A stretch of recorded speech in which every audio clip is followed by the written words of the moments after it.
근본적인 차이점이 무엇이라고 생각하십니까? 주인은 자기 뜻대로 살 수 있는, 뭐든지 자기 마음대로 할 수 있는 자유가 있는 반면에 종은 주인에게 예속되어 있어요. 속박되어 있어서 자기 뜻대로 살아갈 수 있는 자유가 없습니다. 그게 가장 근원적인 차이점이에요. 하나님께서 종살이하던 이스라엘 백성들을 애굽에서 구원해내신 1차적인 목적, 그리고 또 가장 중요한 목적은 저들에게 참된 자유를 주시기 위함이었습니다. 그런데 문제는 이스라엘 백성을 애굽에서 이끌어냈다고 해서 저들이 자유인이 될 수도 또 자유를 누릴 수도 없었다는 점입니다. 이스라엘 백성들은 몸은 자유를 얻었는데 삶의 방식에 있어서 여전히 정신적으로나 또 관습적으로 여전히 애굽의 종으로 묶여 있었습니다.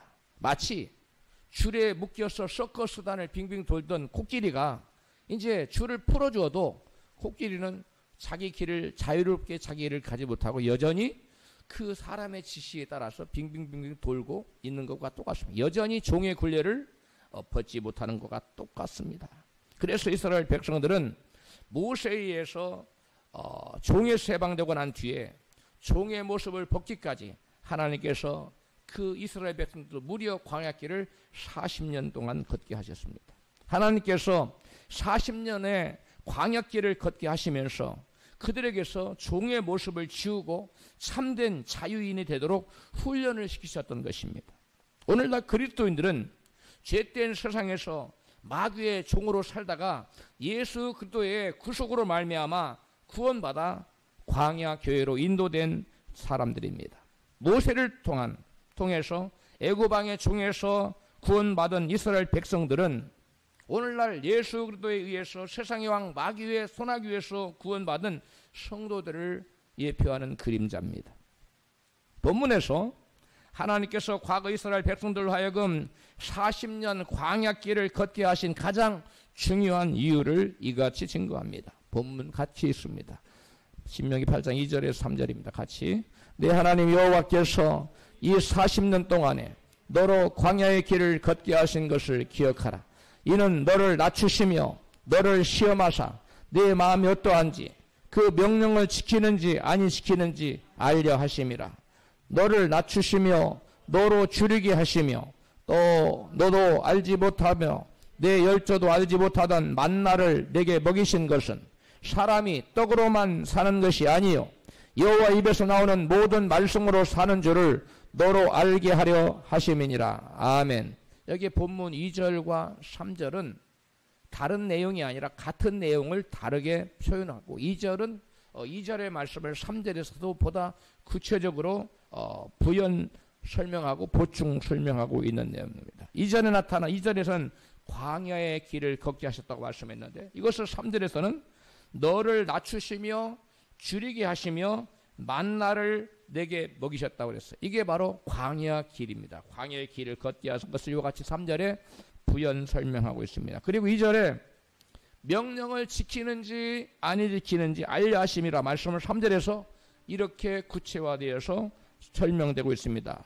8장 3절 시작. 사람이 떡으로만 사는 것이 아니요 여호와 입에서 나오는 모든 말씀으로 사는 줄을 너로 알게 하려 하심이라. 아멘.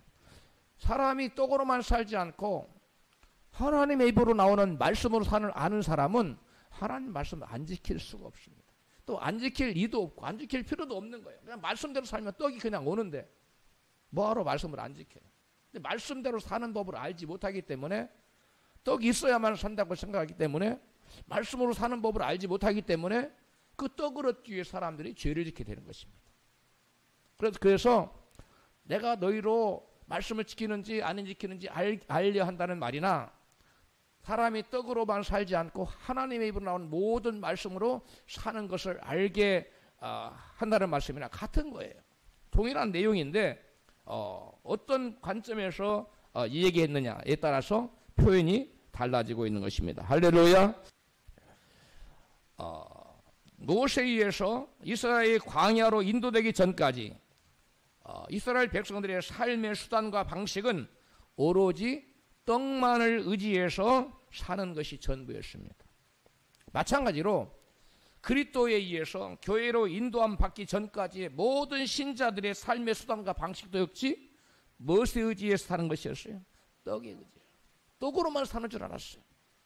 교회에 나오면 이스라엘 백들이 광야 40년 동안 모세를 통해 전파 증거된 말씀을 통해서 아하, 사람이 떡으로만 사는 것이 아니라 하나님의 입에서 나온 말씀, 선포된 말씀에 의해서 살 수가 있구나 라고 배웠듯이 오늘날 현대의 이 광야 교회에 나온 모든 그리스도인들이 강단에 선포된 주의 말씀, 주의 종의 을 통해 선포된 말씀, 그리고 기록된 말씀을 통해서 아하, 내가 가진 떡으로만, 내가 가진 돈으로만, 내가 가진 어떤 좋은 여건으로만 살아가는 것이 아니라 하나님의 선포된 말씀, 하나님의 기록된 말씀으로 살 수 있는 것이구나 하는 것을 배우는 것이 구약의 광야 교회요, 현대의 그리스도의 몸된 교회인 줄로 믿습니다. 할렐루야. 그래, 교회는 뭐 하는 것이냐?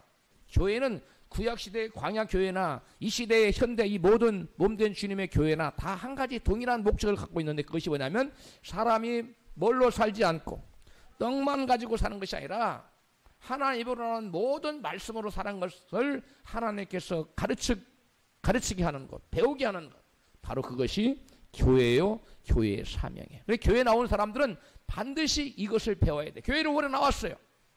30년 믿고 40년, 50년 믿고 장로가 되고 권사가 되고 목사가 됐어요. 그런데 떡으로만 사는 것은, 떡으로 사는 것은 아는데 하나님으로 나오는 말씀으로 사는 것을 몰라. 그 사람은 교회에 헛나온 거예요. 아무 의미가 없는 거예요. 그게 무슨 말이냐면 떡으로만 산다는 말은 다른 말로 말씀으로 산다는 것인데, 말씀으로 산다는 것은 말씀을 믿고 의지하고 산다는, 말씀에 의해서 산다는 거예요. 말씀에 순종하고 말씀의 방법으로 산다는 것을 터득하는 것이 바로 떡으로만 사는 것이 하나님으로 나오는 말씀으로 산다는 것이에요. 할렐루야. 즉 사람이 떡으로만 산다는 말씀은 물질을 의지해서 산다는 것이에요. 다른 말로 환경을 의지해서 산다는 것입니다. 또 다른 말로 표현하면 인간의 이성과 지성과 또 지식과 경험 또 어떤 배경, 환경을 의지해서 산다는 것을 의미합니다. 즉 물질적인 것을, 눈에 보이는 것을 의지해서 사는 것을 바로 사람이 떡으로 산다는 것을 떡으로 산다고 성경은 표현하고 있어요. 광야길을 걷는 이스라엘 백성들에게 먹을 떡이 어디 있었고 마실 물이 어디 있으며 더더구나 먹을 고기가 어디 있습니까? 어디서 나서 고기를 먹습니까? 광야에 그런 게 어디 있어요? 그런데 이스라엘이 고기를 먹고 싶다고 그러니까 하나님께서 모세를 통해서 고기를 주신다고 말씀하시자 그 말씀대로 고기가 그들에게 임했고요. 또 실제로 그들에게 메추라기가 떨어진 것을 먹을 것이 어딨냐로 하나님이 만나를 주겠다고, 먹을 걸 주겠다고도 만나를 내리신 것을 성경 기록하고 있어요. 출애굽기 16장 12절입니다. 같이 있습니다. 이르기를 너희가 해질 때에는 고기를 먹고 아침에는 떡으로 배부르리니 나는 여호와 너희의 하나님인 줄을 알리라. 저녁에는 메추라기가 와서 진에 덮이고 아침에는 이슬이 진 사면에 있더니 그 이슬이 마른 후에 광야 지면에 작고 둥글며 서리같이 미세한 것이 있는지라. 이게 뭐예요? 만납니다. 이스라엘 백성들이 먹을 것이 어디 있냐, 우리 큰일 났다, 이제 죽게 생겼다니까. 우리가 어디서 고기를 이 광야에서 먹을 수 있을까? 그렇게 했을 때 하나님이 모세를 통해서 먹을 것을 주겠다. 그 다음에 내가 너희들에게 고기를 주겠다고 말씀하시더니 실제로 여러분 그들에게 메추라기가 아침에 임했고 진가에 메추라기가 딱 떨어져 있었고 또 이슬이 내리더니 그것이 과자 같은 만나로 변해있었다는 것이죠. 또 뿐만 아니라 모세에게 반석을, 우리가 어디서 이 목이 말라 죽겠는데 어디서 살겠는가, 반석을 쳐서 물을 내라 하나님 말씀하셨어요. 그러니까 그 말씀대로 모세가 순종하여 반석을 치니까 반석에서 물이 쏟아졌는데 그 광야에 그 반석에서 쏟아진 물이 시내를 이뤘다고 시편 기자는 말씀하고 있어요. 이 무슨 말씀입니까? 지금 물질적으로 눈에 보이는 것으로, 이성적으로, 지식적으로, 경험적으로 먹을 물이 없어요. 마실 물이 없어요. 먹을 음식이 없어요. 또 떡도 없고 고기도 없어요. 그런데 하나님께서 주시겠다고 떡을 주겠다고 하면 떡이 생기고, 메추라기를 주니까 메추라기가 생기고, 여러분 고기를 준다니까 고기가 생기고, 또 물을 준다 그러니까 반석에서 물이 터지는 이와 같이 하나님 말씀이 많으니까 말씀이 말씀을 통해서 없는 것이 무에서 유로 생겨나는 사람들이 먹고 살 수 있는 것이 생겨났다는 것이 할렐루야. 이것이 바로 하나님께서 이스라엘 백성들에게 교육하는 것입니다. 그들은 눈에 보이는 뭔가가 있어야만 살 수 있다고 생각했어요. 그런데 하나님은 그렇지 않다는 거예요. 하나님 말씀이 임하면, 그리고 그 말씀에 의지하면, 말씀에 순종하면, 말씀을 믿으면 그 말씀대로 현실적으로 이루어지는 역사가 나타난다는 것입니다. 할렐루야. 이스라엘이 하나님을 원망하다가 불뱀에 물려 죽게 되었습니다. 수많은 사람 죽어나가는 거예요. 그때 그들이 우리가 하나님 원망하고 죄를 지었구나 하고 모세에게 나가서 회개했습니다. 그래서 모세가 나 기도하자 하나님께서 말씀했습니다. 뭘 말씀했냐? 이스라엘 백성들이 살아나는 길을 말씀하셨어요. 생명을 얻는, 죽어가는 가운데 살아나는 길을 말씀하셨어요. 그 당시에 떡으로만 하는 방법으로는 살아갈 길이 없어요. 그 당시 의학으로 독뱀에 물려서, 불뱀에 물려서 여러분 의학으로 고칠 방법이 없는 거예요. 그러니까 그들이 모세에게 나왔던 거예요. 하나님께 나왔던 겁니다. 그래서 하나님께서 그들에게 사는 방법을 말씀하셨는데, 장대에다가 구리뱀을 달아서 동산 중앙에 세우고 모든 사람들이 그 장대에 달린 놋뱀을 쳐다보게 하라. 누구든지 쳐다보는 자는 살리라. 할렐루야. 이와 같이 말씀을 주셨어요. 그래서 이스라엘 백성들 그 말씀 믿고 그 불뱀을 장대에 들린 불뱀을 쳐다본 자는 다 살아났다고 성경이 기록하고 있어요. 같이 읽습니다. 시작. 민수기 21장 8절. 여호와께서 모세에게 이르시되 불뱀을 만들어 장대 위에 달라. 물린 자마다 그것을 보면 살리라. 모세가 놋뱀을 만들어 장대 위에 다니 뱀에게 물린 자마다 놋뱀을 쳐다본 즉 살더라. 죽을 수밖에 없어요. 살아날 수 있는 방법이 전혀 0%입니다. 그런데 하나님께서 그들에게 말씀을 통해 사는 방법을 주셨어요. 그게 사는 방법이 뭐냐? 물린 자마다, 지금 죽게 된 자마다 장대에 달린 놋뱀을 쳐다보면 뭐한다? 산다는 거예요. 그래서 실제로 그 백성들이 그 말씀에 의지하여 말씀 믿고 말씀을 순종해서 그 놋뱀을 쳐다본 자마다 뭐하더라? 놋뱀을 쳐다본 즉 살더라. 할렐루야. 여러분, 만약에 이 경우에 사람이 떡으로 사는 방법이 있고 말씀으로 사는 방법이 있는데, 이 경우에 떡으로 사는 방법은 뭐예요? 가장 뛰어난 독의 전문 의를 불러서 치료를 받는 방법입니다. 그 방법 살 수가 없어요. 떡으로 사는 방법 없는 거예요. 그런데 살아나는 방법이 있어요. 그게 뭐냐면 말씀에 의지해서 사는 거예요. 말씀을 의지해서, 말씀을 믿고 의지해서 말씀에 순종할 때 살아가는 거예요. 이 말씀에 의지하는 거 뭐냐? 사람의 이성과 사람의 지식과 사람의 경험, 사람의 어떤 배경, 이런 모든 것들을 다 뒤로 할 때 우리가 말씀에 의지해서 살 수가 있는 거예요. 할렐루야. 만약에 모세가 하나님 말씀 받아 말씀을 선포했어요. 이 장대에 달린 놋뱀을 쳐다본 자 누구든지 살 거다 그랬는데, 모세 선생님, 아니 어떻게 약을 주든지 뭐 주사를 놔주든지 뭐 해야지, 그거 쳐다보도 그 살아요. 그거 말이 됩니까? 만약 이성으로 따졌다면, 경험으로 그런 것 한 번도 들어본 적도 없고 본 적도 없습니다. 뭐 따졌다면, 그리고 안 갔다면 그 사람은 살 길이 있어요? 없어요. 떡으로 살 길은 없지만 이 경우에 말씀으로 사는 길이 있는 것입니다. 할렐루야.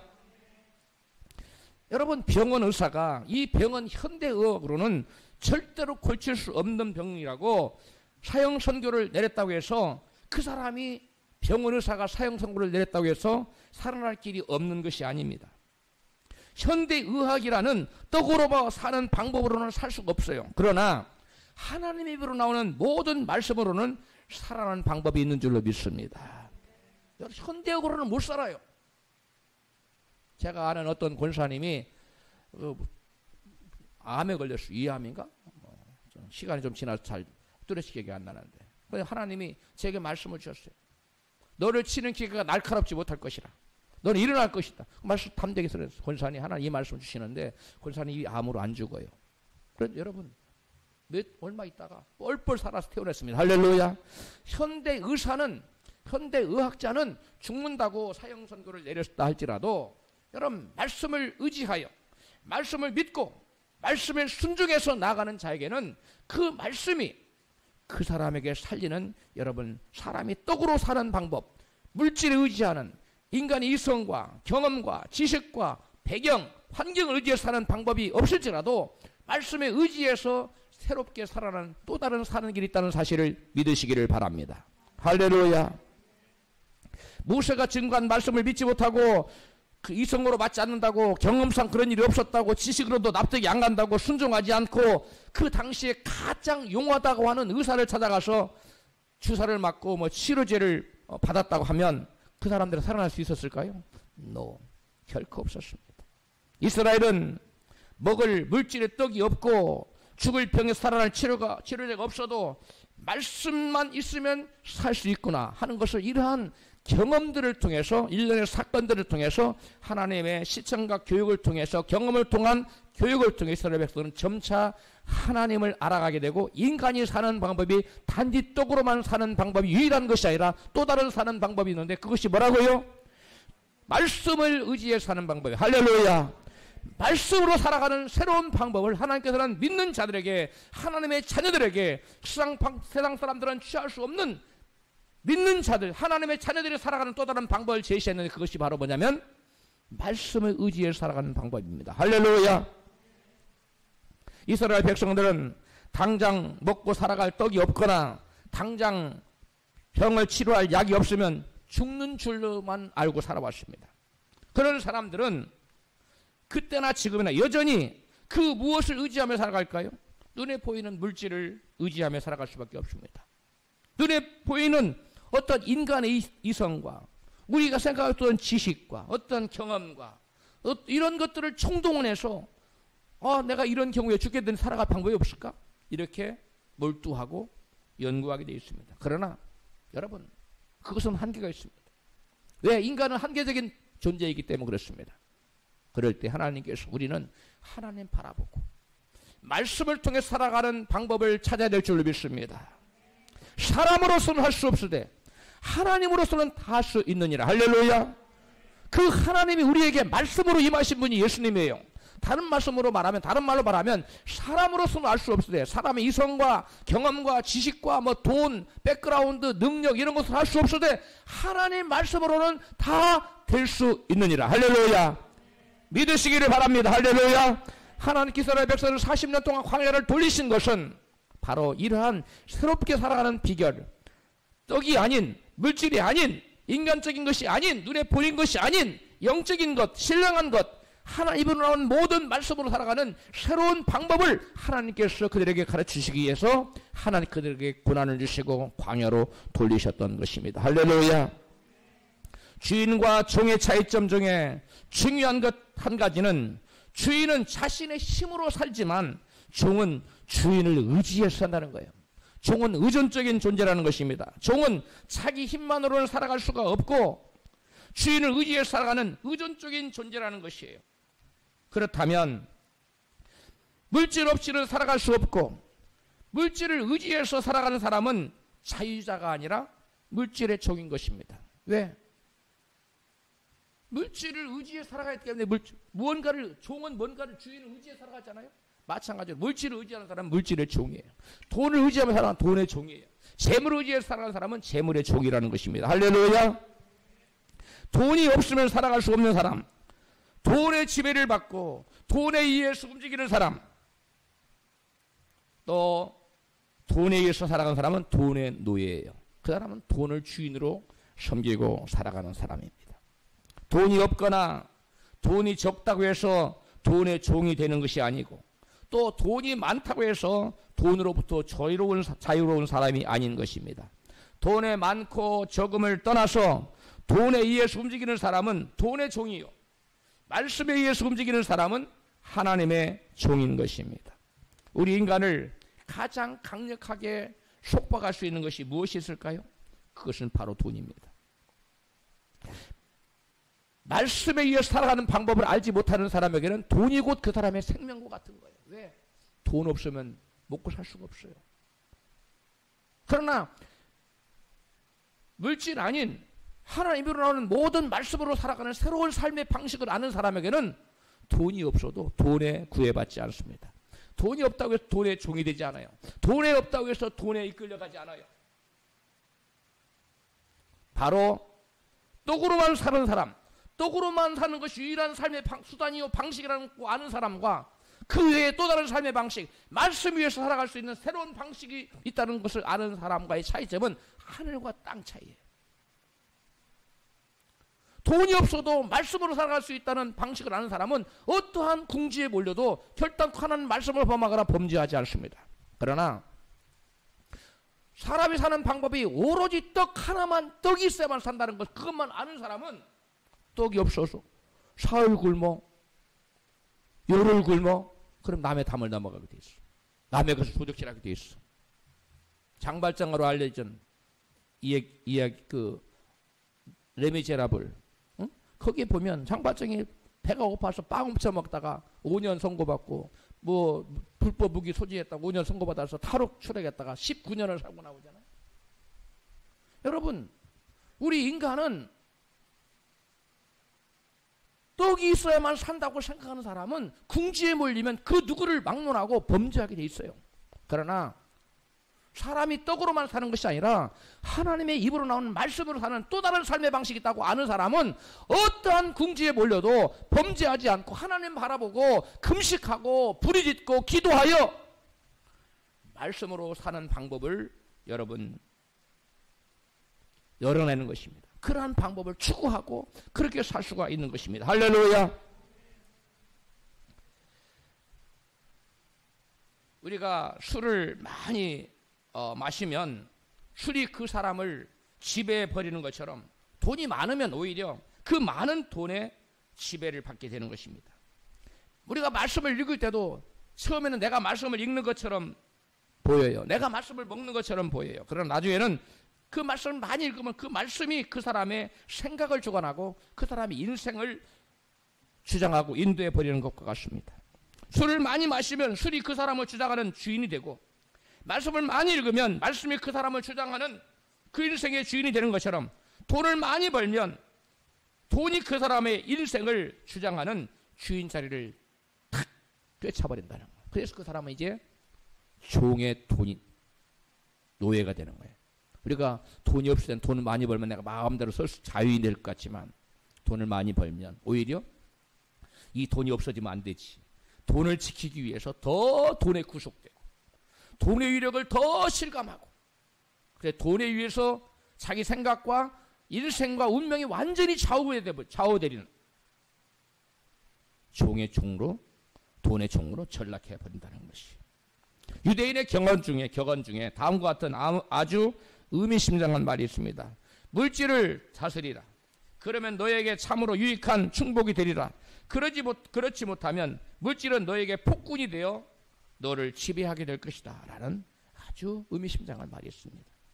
우리가 물질을 다스리지 못하면, 물질을 하는 게 우리에게 수단과 방법으로 살아가는 수단과 방법은 하나님을 섬기고 이웃을 사랑하라는 수단과 방법으로 주었지, 그 물질을 주인으로 섬기며 살아가라고, 내가 그 물질을 주인 삼고 물질의 종으로 살아가라 주신 것이 아니에요.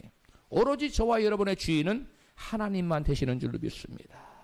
돈은 우리의 수단과 도구예요. 그런데 많은 사람들이 돈을 자기 인생의 주인 자리에 앉혀놓고 돈을 경배하고 살아가요. 돈을 추앙하고 살아가요. 돈을 사랑하고 살아가요. 돈의 종으로 전락된 인생이 거꾸로 된 잘못된 인생입니다.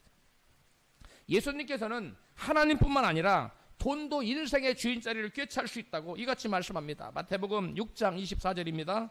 한 사람이 두 주인을 섬기지 못할 것이니 너희가 하나님과 재물을 겸하여 섬기지 못하느니라. 종과 주인의 중요한 차이점 중에 중요한 또 한 가지는 뭐냐면, 주인은 섬김을 받고 살지만 종은 섬김에 산다는 거예요. 그런데 돈도 우리의 섬김의 대상이 될 수 있다고 했습니다. 무슨 말이에요? 돈도 우리 인간의 뭐가 될 수 있다? 주인 될 수 있다는 거예요. 다른 말로 봐, 우리가 돈의 노예가 될 수 있다는 거예요. 돈의 종이 될 수 있다는 거예요. 예수께서 말씀하신 이 재물이라는 것, 너희가 하나님과 재물을 겸하여 섬기지 못할 때 이 재물이란 말은 헬라어로 만몬이라는 거예요. 만몬. 이 만몬은 돈신을 의미하는 거예요. 재물신을 의미하는 단어입니다. 떡으로만 사는 방법밖에 모르는 사람은 하나님보다 재물을 더 사랑하고 더 추구하고 더 소망을 두고 살 수밖에 없습니다. 우리 하나님께서 믿는 자들을 향하여 소득의 11조를 드리라고 말씀하고 계시는데 하나님께서 돈이 필요하셔서 소득의 11조를 드리라고 말씀하신 것이 아닙니다. 11조를 드림으로써 재물을 주인 삼지 말고 오직 재물을 주신 하나님만을 주인으로 섬기고 산다는 신앙 고백을 하라는 거예요. 지금 먹을 것이 없는 상황에서도 말씀대로 11조를 드리는지 먹고 살기 위해서 말씀을 포함하고 11조를 자기가 먹어버리는지 하나님께서 보시겠다는 거예요. 믿음을 보겠다는 거예요. 따라서 우리가 드리는 11조는 이 물질을 의지하지 않고 이 물질을 주신 하나님을 의지하고 말씀을 의지해서 산다는 신앙 고백인 것입니다. 할렐루야. 하나님은 돈을 사랑하시는 분이 아니십니다. 하나님은 또한 돈이 필요하신 분도 아니세요. 그러나 우리 하나님은 아주 좋아하는 것이 있는데 그게 뭐냐면 헌금을 아주 좋아하세요. 예수님께서는 내 보물이 있는 곳에 뭐가 있다고 그랬어요? 내 마음도 있다고. 하나님 헌금을 좋아하시는 것은 그 이유는 우리가 드리는 하나님께 드리는 이 헌물 속에 헌금 속에 우리의 뭐가 담겨져 있기 때문에 마음이 담겨져 있기 때문에 하나님 헌금을 아주 기뻐 받으십니다. 기뻐하십니다.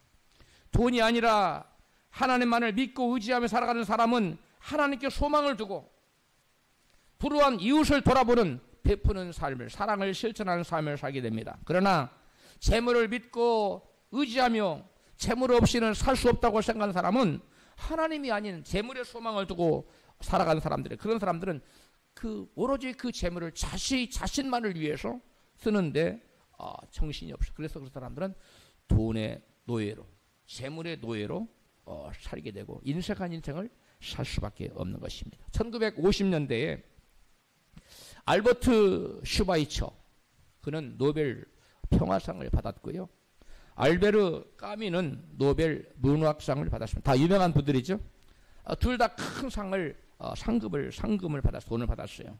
재물을 의지하며 살았던 까미와 하나님을 의지하며 살았던 슈바이처는 돈을 전혀 다른 곳에 사용했습니다. 그 상금을 가지고 돈을 의지하고 재물에 소망을 두고 살았던 까미와 말씀을 의지하고 하나님께 소망을 두고 살았던 슈바이처는 그 인생의 결말이 전혀 달라졌어요. 슈바이처는 돈에 자유로운 사람이었어요. 돈으로부터 자유를 누린 사람이었어요. 그러나 까미는 돈이 없으면 살 수 없다고 생각했어요. 돈을 의지하며 살았어요. 돈의 노예로 살았어요. 그 돈을 자기만을 위해서 하는 거예요. 그러나 슈바이처는 그 돈을 가지고 하나님을 위해서 주님의 나라를 위해서 주님 백성들을 위해서 가난한 이웃들을 위해서 사랑을 실천하는 데 사용했어요. 슈바이처는 그 상급으로 아프리카 나병 환자들에게 널찍한 병원을 지어주어서 오늘날까지 수많은 사람들이 그 병원을 통해서 혜택을 입고 살고 있습니다. 그러나 까미는 그 받은 상급으로 자기 자신을 위해서 파리 근교에 호화로운 별장을 짓고 그 별장으로 쉬러 가다가 자동차 사고로 인생을 마감하고 말았습니다. 하나님께 소망을 두고 말씀을 의지해 살아가는 사람은 돈에 매이지 않고 참된 자유를 누리며 하나님께 영광을 돌리는 선한 일을 하며 살아갑니다. 그러나 돈에 소망을 두고 재물을 의지하고 살아가는 사람은 탐욕과 돈의 노예가 되어서 자유를 누리지 못하는 억압된 속박된 인생을 살고 결국은 비참한 인생이 되는 것입니다. 돈을 의지하며 사느냐 하나님 의지하며 사느냐에 따라서 그 인생이 자유를 누리는 인생이 되느냐 속박된 종으로 사느냐가 결정되는 것입니다. 그러므로 저와 여러분은 눈에 보이는 돈, 떡 이런 것들을 물질을 의지하지 말고 눈에 보이지 않지만 천지만물을 지으시고 우리 인간의 생사화복을 지장하시고 만유를 주장하시는 하나님과 그분의 말씀을 믿고 의지하며 살아가야 될 줄로 믿습니다. 그러나 아무리 돈이 많아도 돈으로부터 자유를 누리지 못하고 종의 돈이 되어 산다면 그것은 불행을 자초하는 것입니다. 디모데전서 6장 8절입니다. 세 번역으로 같이 읽습니다. 우리가 먹을 것과 입을 것이 있은즉 족한 것입니다. 그런데도 사람들은 돈을 모아 부자가 되려고 서슴지 않고 온갖 악한 짓을 저지릅니다. 그러고는 낭패를 당하고 마음이 악해져서 마침내 지옥으로 끌려가고 맙니다. 그러므로 돈을 사랑하는 것은 온갖 죄의 길로 빠지는 첫걸음입니다. 돈을 사랑하여 하나님을 떠나 버린 탓으로 결국 극심한 고통을 당하는 사람들도 있습니다. 이게 세 번역인데요. 하나님과 재물을 겸하여 섬길 수 없기 때문에 돈을 하나님보다 더 사랑하는 사람은 믿음에서 떠날 수밖에 없어요. 왜? 돈을 의지하는 사람과 하나님 말씀을 의지하는 사람은 삶의 방식이 전 달라요. 서로 충돌하기 때문에 하나님 말씀을 의지하며 사는 믿음을 생활하는 여러분, 하나님 믿는 믿음의 삶에서 여러분 붙어 있을 수가 없어요. 전혀 다르기 때문에. 삶의 방식도 다르고요. 삶의 과정도 다르고요. 삶의 목적도 다르고 삶의 결과도 달라요. 재물을 의지하여 사는 사람과 말씀을 의지하여 사는 사람은 전혀 다르기 때문에 여러분, 우리는 언제든지 재물을 의지하기보다 그 우리에게 재물을 주신 하나님을 의지하고 살아가는 저와 여러분 되어야 될 줄을 믿습니다. 돈을 사랑하는 사람들은 돈을 믿고 돈의 종으로 살아가기 때문에 돈을 벌려고 불가피하게 죄를 지게 되는 것입니다. 당장 먹을 것을 구할 돈이 없으면 굶어 죽을 수밖에 없으니까 살아남기 위해서, 먹고 살기 위해서 남의 것을 어쩔 수 없이 도적질하게 되는 것입니다. 떡이 없이도 살아갈 수 있는 법을 모르는 사람들에게 돈은 자기의 생명을 지켜주는 자기의 주인과 같은 존재예요. 그래서 사람들은 돈을 자신의 생명을 지켜주는 신으로, 신의 자리에 올려놔요. 하나님 자리에 딱 올려놔요. 자기 인생의 주인 자리에 딱 올려놔요. 그리고 그 돈을 자기 신으로, 자기 인생으로 주인으로 섬기며 자기는 종의 종이 되어서, 돈의 종이 되어서 살아가는 것입니다. 그래서 사람이 떡으로만 사는 것이 아니라 하나님 말씀으로 사는 것을 알게 하시려고 하나님께서는 이스라엘 백성들을 광야에서 몇 년 동안 돌리셨다고요? 40년을 돌리셨어요. 신명기 8장 3절 같이 읽습니다. 본문입니다. 여호와께서 너를 낮추시며 너로 줄이게 하시며 또 만나를 내게 먹이시며 너로 광야의 길을 걷게 하신 것은 사람이 떡으로만 사는 것이 아니요 여호와 입에서 나오는 모든 말씀으로 사는 줄을 너로 알게 하려 하심이니라. 아멘. 목사님, 저에게서 언제 고난이 떠날까요? 저에게서 언제 환난이 떠날까요? 저는 언제나 광야에서 좀 벗어날까요? 떡으로만 사는 방법 말고 하나님 입으로 나오는 모든 말씀으로 사는 방법을 배우면 거기서 벗어날 수 있어요. 할렐루야. 이거 그렇게 쉽게 배워지는 것이 아니에요. 수없이 무너지고 자빠지고 경험을 통해서 목마름을 체험하고 배고픔을 체험하고 갈증 나는 것을 체험하고 여러 가지를 체험을 통해서 아하, 이때 내가 노력한다고 되는 것이 아니라 하나님 말씀을 믿고 의지했더니 되는구나. 아, 말씀을 통해 살아갈 수 있구나 하는 방법을 배우게 되면 하나님 그 사람을 광야에서 끄집어내서 어디로 인도합니까? 가나안으로 인도하십니다. 여러분, 광야에 계속 머물러 있기를 원하십니까? 아니면 속히 광야에서 벗어나서 가나안 들어가기를 원하십니까? 그렇다면 빨리 뭘 배워야 됩니까? 떡으로 사는 법을 배워야 되지요. 그건 사람들 안 가르쳐도 잘 알아요. 그건 일반 학교 가면 떡으로 사는 방법 가르쳐요. 컴퓨터도 가르치고 뭐 여러 가지 기술 가르쳐서 떡으로 사는 방법 배워요. 그러나 세상 학교에서 배울 수 없는 것이 있어요. 떡으로 사는 방법을 세상 학교에서 가르치지만 하나님의 학교, 이 광야 교회에서는 떡으로 사는 방법이 아닌 하나님 말씀으로 사는 방법을 가르쳐줍니다. 어느 것이 더 중요할까요? 떡으로 사는 방법이 더 중요할까요? 말씀으로 사는 방법이 중요할까요? 말할 필요가 없는 겁니다. 우리가 떡으로 사는 방법을 좀 서툴게 알고 빈약하게 알지라도 하나님을 전적으로 의지하고 말씀을 잘 알고 말씀의 인도함을 받는 말씀대로 사는 방법을 알아버리면 그 사람의 인생은 떡으로 사는 사람과 비교할 수 없는 출중한 인생, 위대한 인생을 살아갈 수 있게 되는 줄로 믿습니다. 떡으로만 살아갈 수 있는 사람은, 떡으로만 살 수 있는 방법밖에 모르는 사람은 떡 없으면 그 사람 죽는다고 생각하기 때문에 떡을 위해서는 궁지에 몰리면 어떤 죄도 지어요. 그러나 떡으로만 사는 방법 외에 하나님 말씀으로 사는 방법도 있다는 것을 알고 믿는 사람은 어떠한 궁지에 몰려도 범죄하지 않습니다. 말씀 범하지 않고 누구를 바라봐요? 믿음의 주여 온전케 하신 하나님 바라봐요. 예수님을 바라봐요. 말씀 바라봐. 말씀 의지해요. 그리고 말씀 붙들고 기도합니다. 그러면 하늘에 닫힌 문이 열릴 줄로 믿습니다.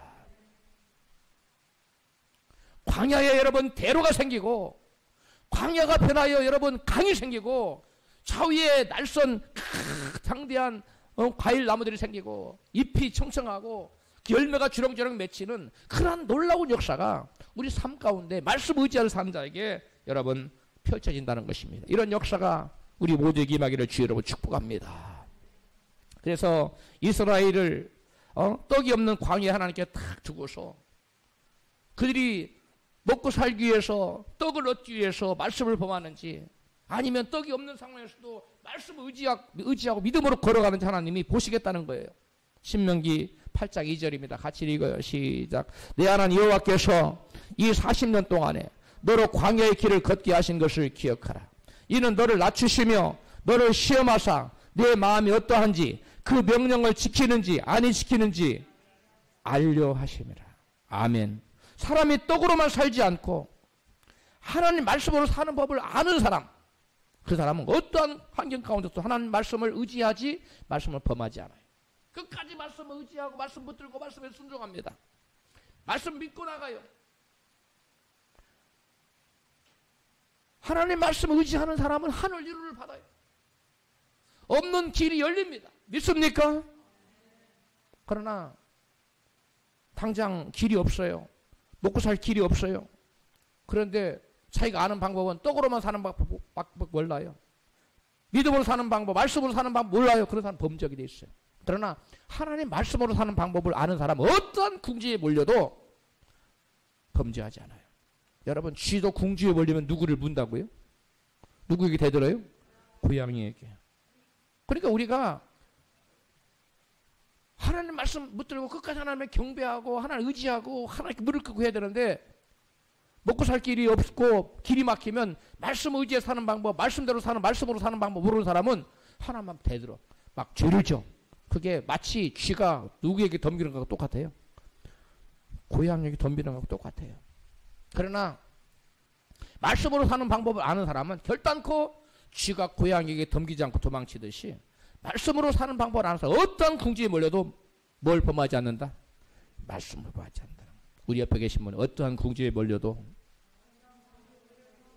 말씀 안에 길이 있습니다. 뭐 안에 길이 있다고요? 말씀 안에. 그러므로 궁지에 몰린다고 해서 말씀 범하면 됩니까? 안 됩니다. 당장 먹고 살 것이 없다고 11조를 먹고 사는 것 써버리고 안 드리면 됩니까? 안 됩니다. 이게 굉장히 중요한 겁니다. 가난한 자는 복이 있나니 맨발의 천사 최춘선 할아버지 목사님의 유명한 일화를 소개하도록 하겠습니다. 어느 날 저녁에 어떤 사람이 먹을 것이 없다고 구걸을 왔는데 목사님이 자기가 가진 쌀 한 마를 몽땅 주워버렸답니다. 사모님이 하도 기가 막혀서, 왜? 내일 아침 밥 지을 쌀이 없는 거예요. 다 주워버려서. 그래서 물었어요. 목사님, 아무리 그래도 그렇지 내일 아침밥 지어 먹을 한 대박이라도 남겨놓고 쌀을 좀 남겨놓고 줄 것이 그렇겠지 몽땅 다 드리고 말았습니까? 이렇게 묻자 그 최춘선 할아버지 목사 이렇게 대답을 합니다. 내일 일은 내일 염려할 것이요. 할렐루야. 내일 일은 내일 염려할 것이요. 주님께서 약속하지 않았어. 내일 밥 지을 거 왜 지금 걱정하냐. 내일 하나님께 책임질 건데. 그 사모님 너무 기가 막히더라고요. 그런데 놀라운 일이 일어났습니다. 그 다음날 이른 아침에 밥 지을 때가 됐는데 누군가가 대문을 큰 소리 두드려요. 나가봤어요. 어떤 분이 알지도 못하는 분이 나타나서 한다는 말이에요. 간밤에 내가 기도를 하는데 하나님께서 이른 새벽에 이 집에다가 쌀 한 가마니를 가져다 주라고 쌀 한 가마니 지고 왔어 라고 쌀 한 가마니 놓고 가더라는 겁니다. 이분 최춘선 이 할아버지 목사님은 그 부모님들 선조 때 어마어마한 재산가 있어요. 김포 일대 모든 땅과 양천구 서울 양천구 일대 모든 땅이 그분 다 가문 거였어요. 그런데 이 최춘선 할아버님 예수 믿고 누가 뭐 내가 살 집이 없는데 땅 좀 떼주고 내가 벌어먹고 살 농사지을 땅이면 그것도 떼주고 다 떼줘서 김포 일대 땅과 여러분 그 양천구 일대 땅 사람들 다 나눠줘 버렸어요. 심지어는 자기가 살던 집도 누구한테 줘버렸어요. 살 곳이 없으니까 누가 다른 사람 집을 하나 주어서 거기서 평생 살다가 소천하셨는데요. 이분의 자녀들은 아무런 유산을 최초선 자기 아버지가 다 나눠줬어. 아무것도 유산이 없었어요. 그런데 그들의 자녀들의 제가 간증을 들어봤어요. 놀라우다. 그 자녀들이 사업을 하는데 자기들은 도대체가 이해가 안 간다는 거예요. 이게 도대체 불가능한 거고 절대 될 수 없는 일인데 하나님이 희한한 방법을 통해 누군가를 통해서 그 일을 이루어지게 하고 사업이 불리듯 일어난다는 거예요. 아무리 머리로 생각해도 계산이 안 되고 납득이 이해가 안 가는 거예요. 자기들의 결론은 뭐냐? 우리 아버님이 하나님을 기쁘시게 했더니 다윗이 기쁘게 그 자녀들이 복을 받은 것처럼 우리가 이렇게 잘 되는구나 이렇게 생각을 했다는 것이. 이 최초선 할아버지야말로 뭘 가장 잘 배운 거예요. 사람이 뭘로 살지 않고 떡으로 살지 않고 뭘로 사는 거라고? 하나님 말씀으로 사는 것을 잘 알고 실천하는. 이런 사람에게는 진정한 자유가 있습니다. 맨발로 남북 통일될 때까지 신발을 신지 않겠다고 맨발로 돌아다니며 전도한 분인데요. 사람이 떡으로만 사는 것이 아니요. 하나님 말씀으로 사는 법을 배운다는 것은 곧 믿음으로 사는 것을 배우는 것입니다. 믿음으로 산다는 것은 단지 돈뿐만 아니라 모든 면에서 하나님 말씀을 의지해서 사는 것을 말하는 것이에요. 사람들이 하나님 대신 가장 많이 의지하며 사는 것이 뭡니까? 돈이죠. 그런데 어떤 사람은 돈을 의지하고 살기도 하지만 어떤 사람은 돈 외에 의지하는 것이 많아요. 어떤 사람은 자기가 가진 재주를 의지합니다. 어떤 사람은 자신의 지식을 의지하고 어떤 사람은 자기가 가진 학위 또 경험 또 든든한 주변의 배경. 우리 아버지가 검찰총장인데 뭐 이래가면서 배경 든든한 배경. 우리 삼촌이 국회의원이고 뭐 이런 것들을 막 의지하고 살아가기도 해요. 그러나 자신의 재주, 경험, 지식, 학위, 주변의 배경을 의지하는 것도 어느 시점에선가 분명 한계에 이르게 마련입니다. 우리 원규 형제가 회사에서 주일도 막 일을 시키고 토요일날도 일 나오고 일도 쉬지도 않고 일을 시켜요. 신앙생활에 너무 어려움을 겪자 신앙생활을 바로 하기 위해 사표를 내야겠다. 사표를 써가지고 다닌다는 소식이 제 귀에 들려왔어요. 그래서 제가 하나님 기도했어요. 하나님, 당신의 아들이 기도하고 들어간 회사인데 하나님께서 이 아들을 위해서 더 좋은 회사를 주시려고 이 회사를 나가게 하시려고 합니까? 그만두게 하려고 그러시는 겁니까? 아니면 이 아들을 훈련시키기 위해서 그러시는 겁니까? 제가 여쭤보았어요. 제가 항상 기도를 하는데 마음속에 너는 원규 형제에게 에스더를 읽어봐라 라고 전해줘라. 그런 감동이 왔어요. 그래서 형제에 그대로 전해줬어요. 시간이 좀 지났죠? 이제 한 주 다 지났나요? 한 달이 지났나요? 그런데 어제 원규 형제가 제게 문자 하나를 보내왔는데 은혜가 되어서 함께 나눌까 합니다. 원규 형제가 저한테 보내준 내용이에요. 카톡 내용. 목사님께서 저에게 에스더를 읽으라고 권면하셨을 때 5번을 읽어보았습니다. 그때마다 한결같이 모르드게에게 일어난 일과 같은 일이 내게도 일어날 것이라는 감동이 왔습니다. 그 말씀 붙들고 인내하였더니 저를 쫓아내려던 그 팀장은 징계위원회를 거쳐 해고 처리하기로 결정되었다고 합니다. 할렐루야. 모르드게가 하만의 죽임을 당할 뻔했잖아요. 하만이 모르드게를 죽이려고 장대를 50규빗이나 되는 25m나 되는 장대를 죽일 계획을 세우고 왕의 지금 재가를 받으려고 했잖아요. 그런데 역전되지 않습니까?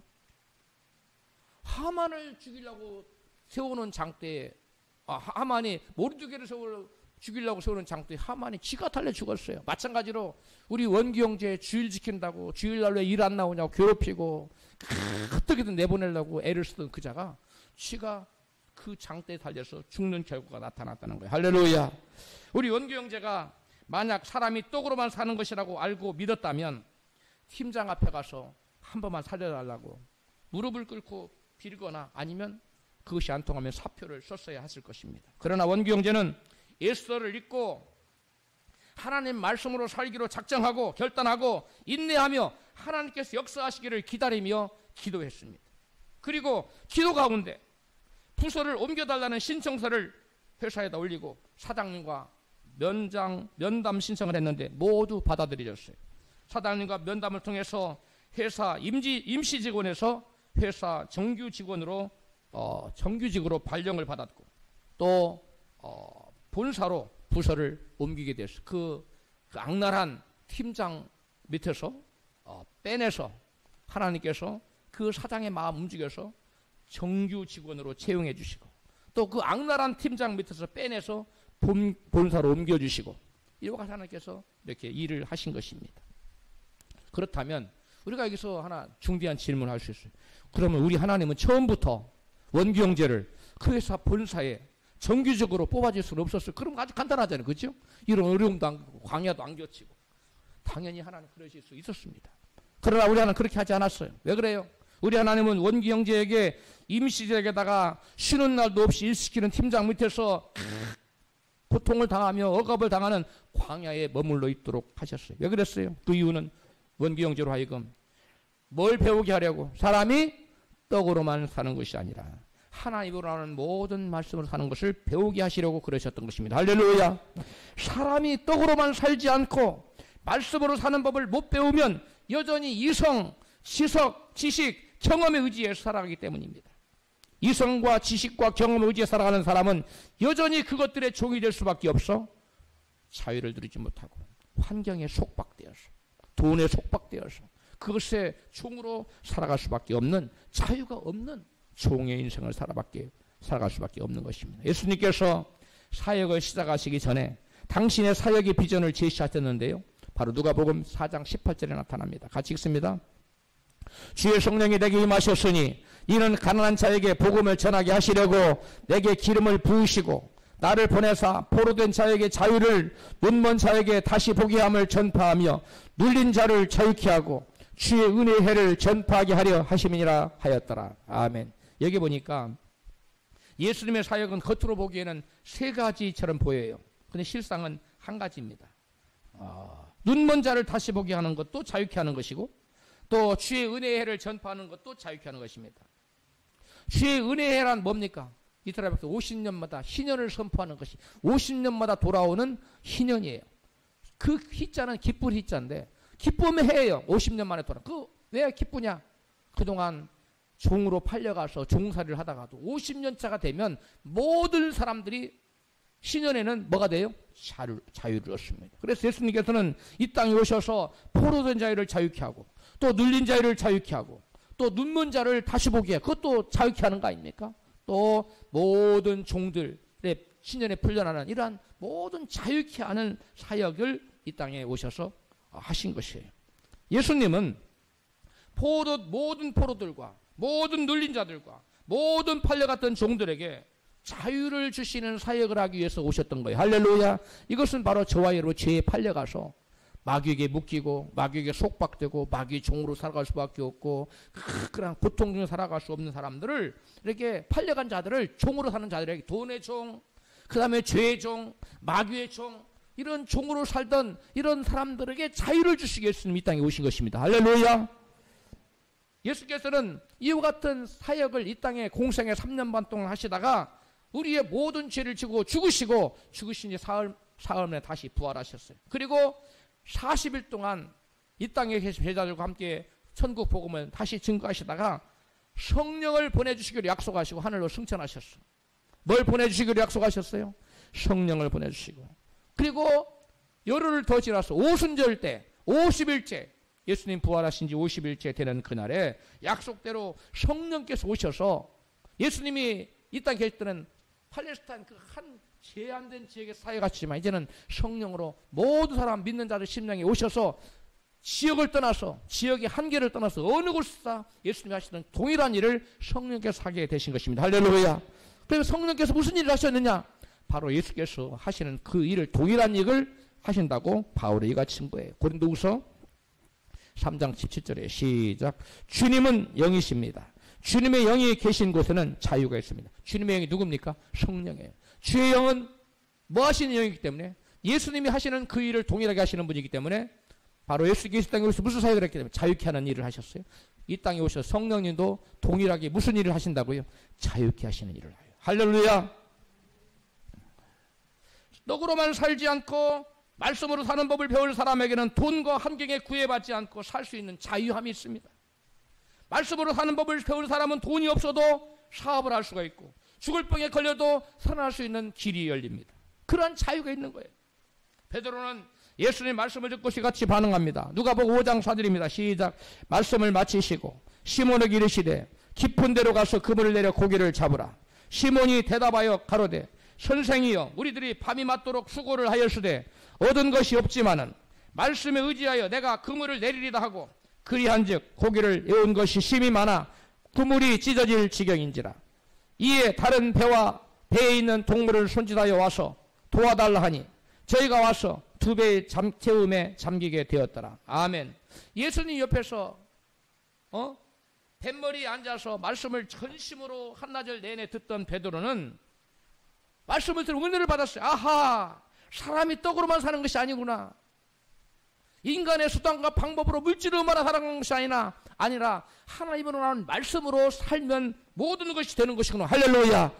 말씀을 못 들었어요. 그 말씀 믿었어요. 믿음이 생겼습니다. 베드로는 물고기 잡는 대가입니다. 물고기 잡는 여러분 전문가요. 어려서부터 잔뼈가 물고기 잡으면서 잔뼈가 굵어진 사람이에요. 물고기 잡는 베테랑 선수입니다. 그런데 지금 밤새도록 고기 잡 한 마리도 없었어요. 고기 못 잡아요. 낮에는 더더구나 없어요. 낮에는 물고기가 사람들 보기 때문에 다 도망가 버려요. 그물 내리면 안 들어오고. 그런데 깊은 데는 고기가 없는데, 그리고 낮에는 더더구나 없는데 인간의 이성은 불가능해. 말도 안 돼요. 고기는 자기가 베테랑이에요. 예수님 말씀이 아는 분이지 고기 관해서는 나한테 내가 더 잘한, 이렇게 베드로는 생각하지 않았어요. 말씀을 듣고 아하, 인간의 이성을 초월해서, 인간의 지식을 초월해서, 인간의 경험을 초월해서 하나님 말씀을 믿고 순종하면 되는구나. 할렐루야. 따라서 하십시다. 말씀 믿고 순종하면 됩니다. 말씀대로 사는 길이 있습니다. 베드로는 이것을 믿었던 거. 그래서 베드로가 말합니다. 내가 밤이 맞도록 수고를 했으나 얻은 것이 없지만 이제 말씀에 의지하여 그물을 내리이다. 할렐루야. 여러분, 말씀에 의지해서 사는 법을 이제 베드로가 첫걸음 내딛고 말씀에 의지해서 그물을 내리지 어떻게 됐습니까? 여러분, 고기가 얼마나 그물에 많이 몰려왔는지 다른 배에 있는 사람들을 불러다가 그물을 올릴 수가 없어요. 같이 끌어올렸어요. 그 다음에 이 배에도 가득 채우고 저 배에도 가득 채우게 됐다는 거예요.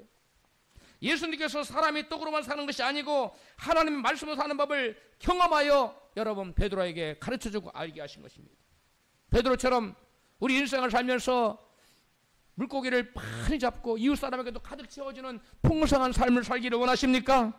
그렇다면 베드로처럼 내 인간의 이성과 지성과 경험, 배경 다 내려놓고 주님 말씀을 의지하여 말씀에 순종하는 삶을 사시기를 축복합니다.